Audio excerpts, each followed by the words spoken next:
So we're talking about 10x developers, and the key question is, how are we measuring the performance of a developer? Obviously, lines of code is something that everybody agrees is not a good measurement.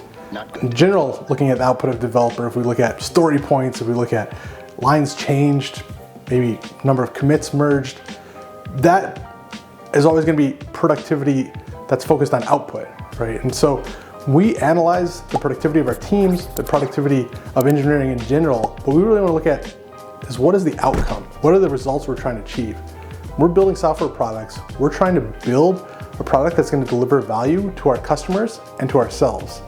And so when we look at the productivity of a developer, I don't care if a developer is 10 times more, productive in terms of lines of code. We could 10x this, gents. What I care about is, what are the results for the organization that this developer or this team of developers, more importantly, are creating for the organization. So the rest of the series, we're going to focus on what does that outcome look like and how do we compare that to output, and are they related or unrelated? So if we look at 10x developers, we've been talking about how to measure productivity, and the key question we have is, are we measuring by output or are we measuring by outcome? There's a constant debate about output versus outcome, and there's this trend to talk about outcome over output, and that's great and all, but they are kind of related. You look at outcome, and outcome is something that's achievable, some metric, some value to the business, and output is just pure productivity, creation of things, lines of code, that type of measurement. So when we look at outcome and output, they're separate measurements, but they are related. To get outcomes, you have to have some kind of output, right? And you have to tie that to the outcome. But if you're just measuring on output, what tends to happen is that focus on output means you're only getting the output and not get the outcomes. So what is the difference between output and outcomes? Output is just looking at some kind of creation metric, story points, lines of code, number of commits to the main branch. Whereas when we look at outcomes, we need some way to measure we've moved the needle on our product or an organization. We need a test, we need a hypothesis, we need to come up with something that we're able to change in the product that's going to give us a deliverable result, some kind of outcome. And so when we change our organizations to thinking about outcomes, that gives us a new lens in which to look at our developer and our engineering organization as a whole and really analyze, are we getting the results that we're looking for? So when we talk about 10x developers, we've been talking about this theme for a little while now, and one of the key pieces is what makes a 10x developer a 10x developer? Why is a 10x developer able to make more changes or do more code in time than another normal developer? And who are we measuring against? Are we measuring a senior developer versus an entry-level developer? Are we measuring a senior versus an average, developer that's got 5 years experience? In order to kind of come up with that 10x number, we need somewhere to start. And so let's assume that we're taking a senior developer who's got 10, 15 years experience and comparing them to a developer with 2 or 3 years experience. What are the differences in capabilities and understanding of these developers that might lead to different levels of productivity? Well, the first thing is that a senior developer is going to have deeper experience in the stack that they're working in. This is the first thing that I want to make sure that we have as a takeaway is, developers who are familiar with the language, familiar with the tech stack that they're working in, are going to be much, much more productive than somebody who's new to the stack. You'll see that there are full stack developers that switch languages easily, and the more languages it's easier to go through different languages, but there is this kind of overhead of learning a new language, learning a new framework, where you have to kind of go translate your problem solving ability to that language or framework. So depth and tech stack is one. 2 is just raw problem solving ability. When I look at developers and what slows them down, it's the problems that they're trying to solve while they're engineering. Some developers will get stuck for hours, days, and maybe even a whole sprint on one problem if they're not helped through that issue. Whereas, a very productive developer just has a natural ability or refined ability to just slice through the problem and get to the heart of it. This could be working with an API and the API is not working the way you want.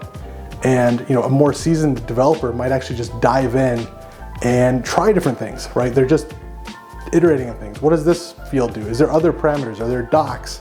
They're able to ask questions and find answers quicker, which allows them to get through the problem faster. So that's one of the big things that I also notice. Third, when we look at an entry-level developer versus a senior developer, Senior developers are more comfortable with the solution space, not just the problem space. They have prepackaged solutions for different types of problems. If I need to do, kind of a reducing a set of objects and then mapping them, translating them, and then sorting them, a senior developer might be able to whip that out quickly with a series of functional calls, whereas a junior developer might be spending some time trying to think through the logic and really package things together. So a lot of the differences that we're seeing between more senior developers and entry-level developers really comes down to that, just raw experience, and then being able to put that all together with knowing how to solve problems and also coming up with a pre-packaged set of solutions that they can apply to the problems that they know how to solve. So we look at developers and productivity. We've been talking about 10x developers. And as an organization, there's a lot of focus on individual developers who are bright spots. You want to keep them in your organization, you want to keep them productive. But as the organization's, perspective, you don't really care about that individual developer. You definitely want to keep your best people, but really you care about the overall productivity from an outcome standpoint from the whole organization. So from our perspective, when we're software leaders, organizations, we really want to look at how do we make the entire team more effective? How do we make our teams effective and ultimately making the engineers more effective? And so that's the lens that we're going to talk about for the rest of the series, is how do we make a team more productive versus just an individual developer? Certainly a team with a 10x developer in it is going to be very effective, but can we make the rest of the team 10x developers? Can we make them 2x, 3x, 4x developers? What can we do to make our teams more effective? And what makes an effective team? And how do we know that we have an effective team on our hands? Now, you don't claim that you're doing things 10x faster, but there is right now in the industry, we don't have enough senior talent. We don't have enough people who have experience. And we have a flood, I shouldn't call it a flood, but we have a lot of people who are inexperienced. A lot of people entered the software market. The number of graduates coming out of CS programs is increasing. Number of people coming out of boot camps is increasing. And so what we're seeing probably for every senior, you might have at least 2, if not 3 or 4 less experienced developers, right? And so when we talk about what's the value to the client, they're looking for senior, they're looking for experience. And that's ultimately what we're providing in value to them, is having experienced developers, right? We have developers who can solve problems quickly, who are effective. We can measure it on projects, multi-team projects.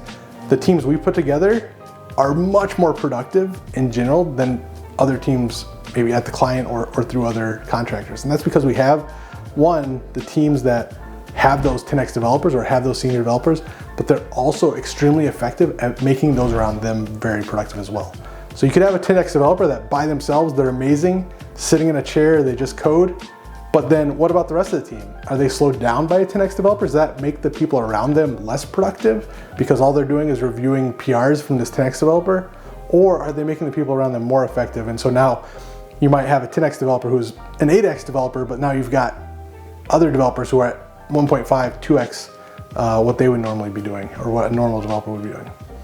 We hope you enjoyed the video today. For more tips and best practices in software development, please subscribe to our channel on YouTube and like this video.